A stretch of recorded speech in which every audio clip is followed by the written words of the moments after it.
Good evening everyone, সবাই তোমরা কেমন আছো? আমি পাই চলে এসেছি তোমাদের সাথে নতুন আরেকটি ভিডিও নিয়ে।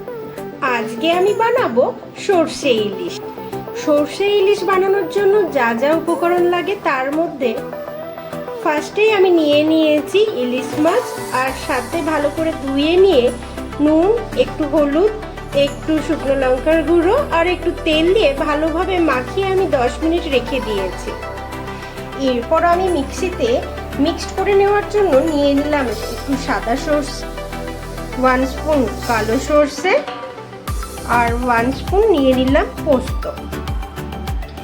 এরপর আমি 4টে কাঁচা লঙ্কা দিয়ে দিলাম, অল্প লবণ দিলাম, অল্প কাশ্মীরি মির্চ দিলাম আর অল্প দিলাম হলুদ গুঁড়ো, আর উপর থেকে অল্প করে সর্ষের তেল দিয়ে নিলাম। এরপর একটুখানি জল দিয়ে ভালো করে মিক্সিতে মিক্সড হয়ে গেলে আলাদা করে সরিয়ে রাখবো। এই যে দেখো মিক্সড করে নিয়েছি, এবার এটাকে সরিয়ে রাখবো। এরপর আমি কড়াইয়ে গরম করতে দিলাম একটু সর্ষের তেল, একটু পরিমাণ মতো আমি নিয়ে নেব মাছ ভাজার জন্য। এবার আমি তেলটাকে একটু গরম হতে দেব। এরপর এক এক করে ম্যারিনেট করে রাখা মাছগুলো আমি কড়াইতে দিয়ে দেবো।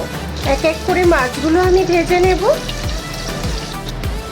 এরপর দেখো আমি মাছগুলোকে এক এক করে ভেজে তুলে রেখেছি। এরপর আমি ওই ভাজা তেলের মধ্যে দিয়ে দেব একটু কালো জিরে, একটু গুঁড়ো হলুদ আর সামান্য পরিমাণে অল্প নুন। সাথে আমি দিয়ে দেবো এরকম কেটে নেওয়া ছোট ছোট করে কাঁচা লঙ্কা। যে যেই রকম ঝাল খাবে সে সেই রকমভাবেই লঙ্কা ইউজ করতে পারবে। তোমরা যারা ঝাল খাও তারা বেশি ঝাল দেবে, আর যারা কম ঝাল খাও তারা একটু কম কাঁচা লঙ্কা দেবে। এরপর আমি পেস্ট করে রাখা মশলাটা দিয়ে দেবো। ওই সর্ষে বাটা, পোস্ত বাটা পুরোটা আমি মিক্সড করে দিয়ে দিলাম, আর সাথে কাঁচা লঙ্কা একটু পেস্ট ছিল, আর সাথে অল্প জলও দিয়ে দেবো। এবার এটা ভালো করে মিক্সড করে নেব। এরপর আমি এক এক করে ভেজে রাখা মাছগুলো দিয়ে দেব। দেখো মাছগুলোকে আমি ফুটতে দিচ্ছি, আর ঢাকনা দিয়ে দিলাম একটু 5-7 মিনিট একটু ফুটতে দেব, তারপরেই আমি নামিয়ে নেব।